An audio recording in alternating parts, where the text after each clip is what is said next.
കാരണം പുറത്ത് വന്നു കഴിഞ്ഞപ്പോഴും ആൽബി ചേട്ടൻ പറയുന്നുണ്ട് പ്രശ്നമൊന്നുമില്ല, ഓക്കെ ആണെന്ന് പറയുമ്പോഴും അപ്സരയാണ് അവിടെ സംസാരിക്കുന്നത് അങ്ങനെയല്ല എന്നുള്ള രീതിയിലേക്ക്, അല്ലെ? ഞാൻ ഞാൻ ഈ ഓക്കെ അല്ല വിഷയത്തെ എന്നുള്ളത്. കുറിച്ച് അല്ല, ഈ വിഷയത്തെ ഞാൻ കുറിച്ചല്ല ഞാൻ ഓക്കെ അല്ല, ചോദിക്കുന്നത്. ഞാൻ ഇപ്പോഴും ഓക്കെ അല്ല. ഞാൻ പറഞ്ഞത് അഖിൽ ചേട്ടന്റെ വിഷയത്തിൽ അപ്സര ഓക്കെ അല്ല എന്നല്ല അവിടെ വന്നു പറഞ്ഞത്. കഴിഞ്ഞപ്പോഴും ഞാൻ എവിക്റ്റ് ആയ കാര്യത്തിൽ ഞാൻ ഓക്കെ അല്ല അപ്പൊ എന്നാ ഈ പറഞ്ഞത്. ഇറങ്ങി വന്നിട്ടും ഈ വിഷയം അറിഞ്ഞിട്ടില്ല, ഇതിനെ പറ്റിയിട്ട് അറിയുന്നുണ്ടായിരുന്നില്ല, അല്ലെ? ആക്ച്വലി ഞാൻ എവിക്റ്റ് ആയിട്ട് രാത്രി 10:45 എന്റെ കയ്യിൽ ഫോൺ കിട്ടുന്നത്. ഓക്കെ. ഫോൺ ഒരു മിനിമം ഒരു ഫോൺ നമുക്ക് 2 മാസം കണ്ടിന്യൂസ് സ്വിച്ച് ഓഫ് ചെയ്ത് വെച്ചിരുന്ന ഒരു ഫോൺ റീസ്റ്റാർട്ട് ആവാൻ എത്ര ടൈം എടുക്കുമെന്ന് നിങ്ങൾക്ക് അറിയാം. കാരണം ഞാനത് ഓപ്പൺ ചെയ്തപ്പോൾ തന്നെ എന്റെ ഫോൺ ഹാങ് ആയി. നിങ്ങൾക്ക് മെസ്സേജസും നോട്ടിഫിക്കേഷനൊക്കെ വന്നിട്ട് ഹാങ് ആയിട്ടിരിക്കുക. 10:45 എന്റെ കൈ കിട്ടിയ ഫോൺ ഞാനത് ഓൺ ചെയ്ത് ചാർജ് ചെയ്ത് അത് ഓൺ ചെയ്ത് ഇത് എന്റെ കയ്യിൽ കിട്ടി. 2 തവണ ഞാൻ പിൻ നമ്പർ ട്രൈ ചെയ്തതിന് ശേഷമാണ് എനിക്ക് പിൻ നമ്പർ ഓർമ്മ വന്നത്. അതിനുശേഷം ഞാൻ ഫോൺ യൂസ് ചെയ്തിട്ട് ആദ്യം എന്റെ ഹസ്ബൻഡിനെ വിളിക്കുന്നത്. ഔട്ട് പുള്ളിക്ക് ഭയങ്കര സങ്കടമാണ്. നീ ഓക്കെ ആവണം. അപ്പം എനിക്ക് സങ്കടം ഇല്ല, ഞാൻ ഓക്കെ ആണ്. നമുക്ക് പുറത്ത് വന്നിട്ട് നെക്സ്റ്റ് സ്റ്റെപ്പ് നമുക്ക് നോക്കാം. ഇത് ഓർത്ത് സങ്കടപ്പെട്ടിരിക്കാൻ നമുക്ക് പറ്റില്ല. നെക്സ്റ്റ് എന്റെ അമ്മയെ വിളിച്ചു, എന്റെ സിസ്റ്ററിനെ വിളിച്ചു. അത് കഴിഞ്ഞിട്ട് ഞാൻ പുറത്ത് വിവാദങ്ങൾ എന്താണ്, എനിക്ക് ഓക്കെ ആണോ, ആ ഒരു മൈൻഡിലല്ലായിരുന്നു ഞാൻ. ഞാൻ അങ്ങനെ, കാരണം ഞാൻ ഒരുപാട് എക്സ്പെക്ടേഷൻ ആയിട്ട് പോയൊരു സാധാരണ ഒരു പെൺകുട്ടിയാണ്. ഞാൻ പ്രതീക്ഷിക്കുന്നതിന് മുമ്പ് എനിക്ക് പുറത്താകേണ്ടി വന്നു. എന്താണ് കാരണമെന്ന് എനിക്ക് അറിയില്ല. അപ്പൊ ഫോൺ എടുത്ത് എനിക്ക് നെഗറ്റീവ് ആണോ പോസിറ്റീവ് ആണോ, എന്റെ ഫാൻ പേജ് എത്രയാന്ന് അതിന്റെ എണ്ണം എടുക്കലല്ലായിരുന്നു എന്റെ മൈൻഡ്. എനിക്ക് ഓക്കെ ആവണമായിരുന്നു. എനിക്ക് ആ ഔട്ടെന്ന് ആയി എവിക്റ്റ് ആയി എന്ന് പറഞ്ഞ് ഞാൻ ആ പ്ലാറ്റ്ഫോമിൽ നിന്ന് ഇറങ്ങി ആ ഒരു മൊമെന്റിലേക്ക് ഞാൻ ആ നിമിഷം വരെ ഞാൻ ഓക്കെ ആയിട്ടുണ്ടായിരുന്നില്ല. പിറ്റേ ദിവസം എന്റെ ഹസ്ബൻഡ് എന്നെ വിളിക്കാൻ വരണമെന്ന് എനിക്ക് ഒറ്റയ്ക്ക് തിരിച്ചു വരാൻ പറ്റില്ല, ഞാൻ ഓക്കെ അല്ല, ചേട്ടൻ വരണം, എന്നെ വിളിക്കാൻ വരണം എന്ന് പറഞ്ഞു. അദ്ദേഹം ഫ്ലൈറ്റ് എടുത്ത് ചെന്നൈയിൽ വന്ന് ഞങ്ങൾ പിറ്റേ ദിവസം രാവിലെ തിരിച്ച് ഒരുമിച്ച് വരികയാണ്. അപ്പോഴും എനിക്ക് നേരെ മീഡിയാസ് വന്ന ചോദ്യം, അപ്സര ഓക്കെ ആണോ എന്നാ ചോദിക്കുന്നത്. അപ്സര ഈ പുറത്തുള്ള വിവാദങ്ങൾ അറിയുന്നുണ്ടോ? ഞാൻ പറയുന്നുണ്ട്, ഞാൻ ഒന്നും അറിഞ്ഞിട്ടില്ല ഇപ്പോഴും. എനിക്ക് അതിനെക്കുറിച്ച് അഭിപ്രായം പറയാൻ ഞാൻ അറിയുന്ന കാലം വരെ എനിക്ക് അഭിപ്രായം പറയാൻ അറിയില്ല, പറ്റില്ല. ഇപ്പൊ ഞാൻ ഓക്കെ ആണെന്ന് ചോദിച്ചാൽ ഞാൻ അല്ല, ഞാൻ അപ്പോഴും ഓക്കെ അല്ലായിരുന്നു. ഇപ്പൊ എത്ര ശതമാനം ഞാൻ ഓക്കെ എന്ന് വെച്ചാൽ എനിക്കറിയില്ല, പക്ഷെ ഓക്കെ വരുന്നു. മുൻ അതായത് എക്സന്റെ കമ്മിറ്റഡ് ആയിരുന്ന ഒരാളുടെ കാര്യത്തിലും പ്രസ്താവനകൾ വന്നു, അപ്സരയുടെ കാര്യത്തിലും എന്നുള്ള രീതിയിലേക്ക് ഇത്തരം വിവാദങ്ങൾ ഉണ്ടാവുന്നത്, ഇതൊക്കെ ശരിക്കും ബിഗ് ബോസിനകത്ത് നിൽക്കുമ്പോൾ ബാധിക്കുന്ന കാര്യങ്ങളാണോ? സത്യസന്ധമായിട്ട് പറഞ്ഞാൽ എനിക്ക് ആ വിഷയത്തിൽ പ്രതികരിക്കാൻ താല്പര്യമില്ല. എന്താണെന്നറിയോ,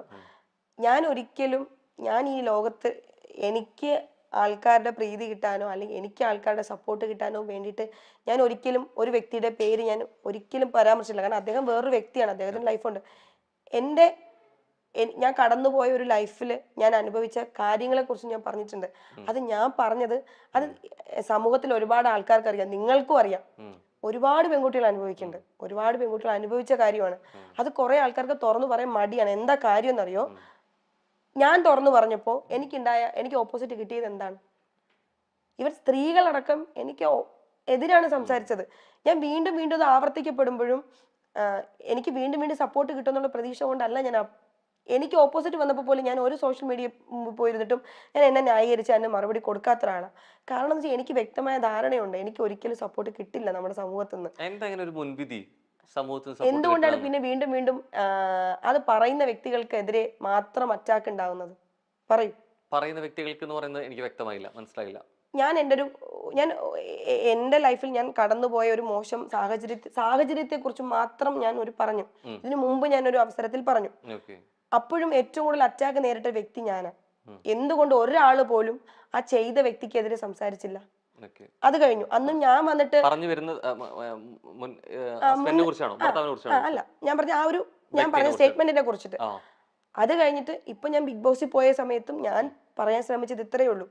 ഒരുപാട് അവസരത്തിൽ എന്നെ പോലെ ഞാൻ ഒരുപാട് പെൺകുട്ടികളെ ഞാൻ അനുഭവിച്ചതുപോലെ റെപ്രസെന്റ് ചെയ്ത് ആ പ്ലാറ്റ്ഫോമിൽ പോയൊരു പെൺകുട്ടിയാണ് ഞാൻ. ഒരുപാട് സമയത്ത് തോറ്റുപോയ ഒരാളാണ് ഞാൻ ലൈഫിൽ. കാരണം ഒരുപാട് ആൾക്കാരെ സ്നേഹിച്ചതിന്റെ പേരിൽ, സപ്പോർട്ട് ചെയ്തതിന്റെ പേരിൽ, കൂടെ നിർത്തിയതിന്റെ പേരിൽ, വിശ്വസിച്ചതിന്റെ പേരിൽ തോറ്റുപോയ ഒരാളാണ് ഞാൻ. അന്നും എനിക്ക് ഒറ്റ ലക്ഷ്യമാണ്. എൻ്റെ അമ്മ സത്യമായിട്ട് ഞാൻ പറയാം, ജെന്യൂനായിട്ട് ഞാൻ പറയാം, ഞാൻ ബിഗ് ബോസിൽ പോയ സമയത്ത് എനിക്ക് ഫെയിം ഉണ്ടാക്കണം, എനിക്ക് അങ്ങനെയല്ല, എനിക്ക് ജീവിക്കാൻ വേണ്ടി ഞാൻ എന്തു പണിയെടുക്കാനും തയ്യാറായ ഒരു വ്യക്തിയാണ്. ഞാൻ അങ്ങനെ പോയൊരു ആളാണ്. അവിടെ പോയ സമയത്ത് ഞാൻ പറഞ്ഞ എന്താണ്, നമ്മുടെ ലൈഫിൽ നമുക്ക് ഒരുപാട് പ്രശ്നങ്ങളുണ്ടാവും, ഇനിയും ഉണ്ടാവും, എനിക്കറിയാം, നമുക്കുണ്ടാവും പ്രശ്നങ്ങൾ, മരണം വരെ ഉണ്ടാവും. പക്ഷെ ആ പ്രശ്നങ്ങൾ ഞാൻ ഭയങ്കര ഇതായിട്ടുള്ള ഒരാളാണ്. എന്തെങ്കിലും ചെറിയ കാര്യം വരുമ്പോൾ പോലും ഞാൻ പെട്ടെന്ന് എന്നെ എഫക്ട് ചെയ്യും. ഞാൻ ഇമോഷണലി കുറച്ച് ഡൗൺ ആയിട്ടുള്ള ഒരാളാണ്. പക്ഷെ ഞാൻ എപ്പോഴും സ്ട്രോങ് ആവണമെന്നറിയോ, ഞാൻ അവിടെ ഇരുന്ന് പോകത്തില്ല.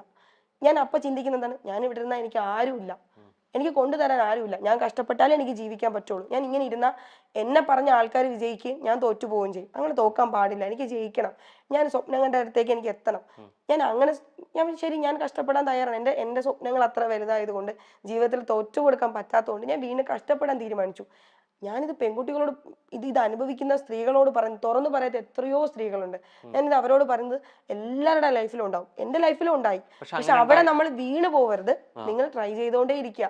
നിങ്ങൾക്ക് പറ്റാത്തൊരു ബന്ധമാണെന്നുണ്ടെങ്കിൽ നിങ്ങൾ അവിടെ കടിച്ചു തൂങ്ങണ്ട. പക്ഷെ ആ ഒരു ബന്ധത്തിൽ നിന്ന് മാറി ശരിക്കും ഈ ആള് തന്നെ വീണ്ടും വന്നിട്ട് സോഷ്യൽ മീഡിയ വന്നിട്ട് ക്ലാരിറ്റിക്കോ പ്രസ്താവനയ്ക്കോ നിൽക്കുന്നത് ഈ അകത്ത വിശേഷങ്ങളും പുറത്ത് നടക്കുന്ന ഈ വിവാദങ്ങൾ കൊണ്ട് കൂടിയല്ലേ? അങ്ങനെ തോന്നില്ലേ? അല്ല, ക്ലിയർ ചെയ്തോട്ടെ.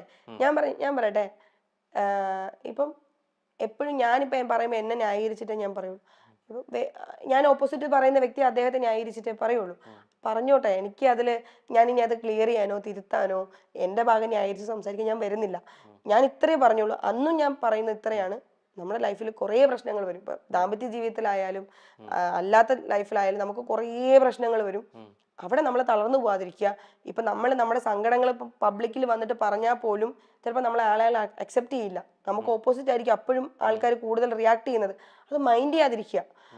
ഇപ്പം അദ്ദേഹം ഞാൻ അപ്പോഴും പറഞ്ഞതല്ലോ, ഞാനിത് അനുഭവിച്ചിട്ടുണ്ട്. അതിനിപ്പോ ഇനി എത്ര വട്ടം ഇല്ല ഇല്ല ഇല്ല ഇല്ല എന്ന് പറഞ്ഞാലും ഞാൻ അന്ന് അനുഭവിച്ചതൊന്നും അത് ഇല്ലാതാവില്ല. അനുഭവത്തിന്റെ ഒപ്പം ഈ അനുഭവിച്ച എക്സ്പീരിയൻസിലോ അല്ലെങ്കിൽ അനുഭവിച്ച പാഠങ്ങളിൽ നിന്നാണോ എവിടേക്ക് ഈ പ്രതികരണ ശേഷി നഷ്ടപ്പെട്ടു എന്ന് തോന്നുന്നുണ്ടോ? എനിക്ക് പ്രതികരണ ശേഷി കൂടി ഉണ്ട്. പക്ഷെ അങ്ങനെ കൂടിയ ഒരാൾ ഇപ്പൊ നേരത്തെ മരാറിന്റെ വിഷയത്തിൽ പറഞ്ഞപ്പോ ആളുടെ വ്യക്തിത്വമാണ്. ആള് പറയട്ടെ. ആൽബി പറഞ്ഞ മറുപടിയെ കുറിച്ച് ചോദിക്കുമ്പോൾ അത് ആളുടെ വ്യക്തിത്വമാണ്. ആള് പറയട്ടെ. അദ്ദേഹം ഭർത്താവ് കൂടിയാണ്.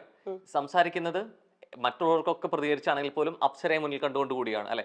ഇത് ബാധിക്കുന്ന വ്യക്തികളിൽ ഒരാൾ കൂടി അപ്സരയാണ് എന്നുള്ളത്. കാരണം ഇത് അപ്രോച്ച് കിട്ടിയിട്ടില്ലെങ്കിലും അങ്ങനെ വിഷയം ഉണ്ടായിട്ടില്ലെങ്കിലും ഇവരെ കൂടി മറുപടി പറയേണ്ടി വരുന്നു. അല്ലെങ്കിൽ ഈ കമന്റ് ബോക്സിൽ വരുന്നത് കൊണ്ടാണ് പലരും മറുപടി പറയുന്നത് അല്ലെ. സോ ഇത് നമുക്ക് വേണ്ടി ഒരു വക്താവായി സംസാരിച്ചിട്ട് പോലും അത് ആളുടെ അഭിപ്രായമില്ല, എനിക്ക് അതിനോട് യോജിപ്പില്ല എന്ന് പറയാൻ പറ്റുന്ന എവിടേക്ക് പ്രതികരണ ശേഷി കൂടിയും ഇല്ലാതെ ഉണ്ടല്ലേ. കാരണം എങ്ങനെയാണ് അതിനെ ഒരു രീതിയിലും എന്താണെന്നറിയോ, അദ്ദേഹം ഈ സ്റ്റേറ്റ്മെന്റ് പറയുമ്പോൾ, ഈ അഖിൽ ചേട്ടൻ ഈ സ്റ്റേറ്റ്മെന്റ് പറയുമ്പോൾ ഞാനിത് കേട്ടിട്ടുള്ള വ്യക്തിയല്ല. ഞാൻ ഈ നാട്ടിലേ ഇല്ലാത്തൊരാളാണ്. എൻ്റെ ഭർത്താവ് ഓപ്പോസിറ്റ് അതിന് മറുപടി കൊടുക്കുമ്പോഴും എന്നോട് സംസാരിച്ചിട്ടോ അല്ലെങ്കിൽ എൻ്റെ അഭിപ്രായം കേട്ടിട്ടോ ഒന്നുമല്ല. അദ്ദേഹത്തിന് ഇവർ തമ്മിലുണ്ടായൊരു ഇഷ്യൂ ആണ്. ആൽബിച്ചേട്ടന്റെ മനസ്സിൽ തോന്നി, ആൽബിച്ചേട്ടൻ റിയാക്ട് ചെയ്തു. ഞാൻ എങ്ങനെയാണ് ഇപ്പോഴും ഞാൻ ചോദിക്കുന്നത്, ഞാൻ എന്താണ് അല്ല അഭിപ്രായം വന്നിട്ടും അതിനൊരു ക്ലാരിറ്റി കൊടുക്കാനെന്ന് തോന്നിയിട്ടില്ലേ? പ്രത്യേകിച്ച് ഇങ്ങനെ പ്രതികരിച്ച് സംസാരിക്കുന്ന എല്ലാറ്റിൻ്റെ ഒരു വ്യക്തത വരുത്താൻ ആഗ്രഹിക്കുന്ന ഒരാളായിട്ട് കൂടി അതിനൊരു മറുപടി അപ്സരയിൽ നിന്ന് പ്രേക്ഷകർ പ്രതീക്ഷ ചെയ്യുന്നുണ്ടാവില്ല. മറുപടി എന്ന് പറഞ്ഞാൽ എനിക്ക് ഇത്രയേ ഉള്ളൂ. അഖിൽ ചേട്ടന്റെ സ്റ്റേറ്റ്മെന്റിൽ എനിക്ക് പ്രതികരിക്കണമെന്ന് എനിക്ക് തോന്നിയിട്ടില്ല. കാരണം ഞാൻ ഇപ്പോഴും അത് തന്നെ, എന്റെ മറുപടി ഇതാണ്. എനിക്ക് അങ്ങനെ ഒരു അനുഭവം ഉണ്ടായിട്ടില്ല. എന്റെ ഒപ്പം നിന്ന ആൾക്കാരും അത്ര അനുഭവം ഉണ്ടായതായിട്ട് എന്നോട് പറഞ്ഞിട്ടുമില്ല. സാന്ത്വനം നൽകി കരിയർ ബ്രേക്കിൽ നിന്ന് തുടങ്ങിയ അപ്സരയ്ക്ക് പിന്നീട് തിരിഞ്ഞു നോക്കേണ്ടി വന്നിട്ടില്ല. എന്നാൽ അപ്സരയുടെ ജീവിതം മാറ്റിയത് ബിഗ് ബോസ് ആണ്. മലയാളത്തിലെ ഏറ്റവും വലിയ റിയാലിറ്റി ഷോകളിൽ ഒന്നായ ബിഗ് ബോസിൽ താരവും മത്സരിച്ചിരുന്നു. അതിലൂടെയാണ് പ്രേക്ഷകർ അപ്സരയെ കൂടുതലായി അടുത്തറിയുന്നത്. ശേഷം അടുത്ത കാലത്താണ് താരം വീണ്ടും വിവാഹിതയായത്. മിനി സ്ക്രീനിലെ മറ്റൊരു കോമഡി താരമായിരുന്ന ആൽബി ആയിരുന്നു വരൻ. എന്നാൽ ഇപ്പോൾ ഇവർ പിരിഞ്ഞുവെന്ന തരത്തിലുള്ള വാർത്തകൾ പുറത്തു വന്നത് ആരാധകരെ ഞെട്ടിച്ചിരുന്നു. ബിഗ് ബോസിൽ പോയതുകൊണ്ട് ജീവിതത്തിൽ ഗുണങ്ങളും ഉണ്ടായിട്ടുണ്ടെന്നാണ് അപ്സര പറയുന്നത്. എങ്കിലും ബിഗ് ബോസിൽ പോയി തിരിച്ചു വന്നതിന് ശേഷം സോഷ്യൽ മീഡിയ അക്കൗണ്ടുകളൊക്കെ നഷ്ടമായിരുന്നു. ബിഗ് ബോസിൽ പോയ ശേഷം സാമ്പത്തികമായി ഇത്തിരി സ്ഥിരത കിട്ടിയെന്ന് മാത്രമാണ് ഏക കാര്യമെന്നും അപ്സര പറയുന്നു. ബിഗ് ബോസിൽ പോയതുകൊണ്ട് തനിക്ക് ഗുണങ്ങളും ഉണ്ടായിട്ടുണ്ട്. സാമ്പത്തികമായിട്ടാണെങ്കിലും അവിടെ ഗുണമുണ്ടായിരുന്നു. സീരിയലിൽ കിട്ടുന്നതിന്റെ ഇരട്ടി പ്രതിഫലം അവിടെ നിന്ന് കിട്ടിയിരുന്നു. അതുകൊണ്ട് കുറെ ബാധ്യതകൾ ഒതുക്കി തീർക്കാൻ പറ്റി. അതുകൊണ്ട് ഒരിക്കലും തനിക്കതിനെ ശപിക്കാൻ പറ്റിയിട്ടില്ല. പണ്ടാരം പോവണ്ടായിരുന്നു എന്ന് പറയാൻ പറ്റില്ലായിരുന്നു. ബിഗ് ബോസ് വഴി വേറെ ഒന്നും നേടിയിട്ടില്ല. ഇല്ലാത്ത കുറെ കാര്യങ്ങൾ തന്റെ തലയിൽ വെച്ച് തന്നിരുന്നു. കുറെ വാർത്തകളൊക്കെ വന്നിരുന്നു. അതൊക്കെ ഇല്ലാത്ത കാര്യങ്ങളായിരുന്നു. കുറെ മീഡിയക്കാർ തന്നെ ചൂഷണം ചെയ്തു. തന്റെ കല്യാണത്തിന് തന്നെ നിങ്ങൾക്കറിയാം, അപ്സര രണ്ടാം കെട്ടാണെന്നൊക്കെ പറഞ്ഞിരുന്നു. ശരിയാണ്, എന്റെ രണ്ടാമത്തെ വിവാഹമാണ്. അത് നിങ്ങൾക്ക് തന്നെ അറിയാം. അപ്സര രണ്ടാം കെട്ടാണ് എന്നാണ് പറയുന്നത്. ശരിക്കും അതുകൊണ്ട് എന്താണ് കുഴപ്പം? അതൊരു അപരാധമാണ്. ഞാൻ ആരെയും വിഷം കൊടുത്ത് കൊന്നിട്ടൊന്നുമില്ലല്ലോ. ബിഗ് ബോസ് കഴിഞ്ഞിട്ട് എത്ര ആൾക്കാർ അങ്ങോട്ടും ഇങ്ങോട്ടും ഡാൻസ് കളിക്കുന്നു, എടുക്കുന്നു, കറക്കുന്നു, ഒരുമിച്ച് നടക്കുന്നു. അവർക്കൊന്നുമില്ലാത്ത എന്ത് പ്രശ്നമാണ് ഞാൻ ചെയ്യുമ്പോൾ ഉള്ളത്? ഞാനും ജിൻഡോ ചേട്ടനും തമ്മിൽ ബിഗ് ബോസിൽ വെച്ച് വഴക്ക് പോലും ഉണ്ടായിരുന്നില്ല. പുള്ളി എന്നോട് വന്ന് ഡാൻസ് കളിക്കണമെന്ന് പറഞ്ഞു. ഞാൻ പഠിപ്പിച്ചു. എന്ന് വെച്ച് ഞാനും പുള്ളിക്കാരനും തമ്മിൽ വേറെന്തോ ഉണ്ടെന്നൊക്കെ ആൾക്കാർ വന്ന് പറഞ്ഞാൽ അത് അംഗീകരിക്കാൻ കഴിയില്ല. പുറത്തിറങ്ങിയ ശേഷം പുള്ളിയുമായി എനിക്കൊരു ബന്ധവുമില്ല. ഒരു മെസ്സേജ് പോലും അയക്കാറില്ല. ഒരു പരിപാടിയിൽ വെച്ച് മീഡിയാസ് നിർബന്ധിച്ചപ്പോഴാണ് ഞങ്ങൾ വീണ്ടും ഡാൻസ് കളിച്ചത്. പിന്നെ അത് ഭയങ്കര നെഗറ്റീവ് ആവുമെന്ന് നമ്മൾ വിചാരിക്കില്ലല്ലോ. ആരാണെങ്കിലും ഒരു കൈ പിടിച്ച് ഡാൻസ് കളിച്ചാൽ എന്താണ് സംഭവിക്കുന്നത്? ഒന്ന് എടുത്ത് കറക്കിയാൽ എനിക്കൊന്നും വരില്ല. ഒന്ന് കെട്ടിപ്പിടിച്ചാൽ എനിക്ക് എന്ത് സംഭവിക്കാനാണ്? അത് കാരണം എൻ്റെ വിവാഹബന്ധം തകർന്നു എന്നാണ് ചിലർ പറയുന്നത്.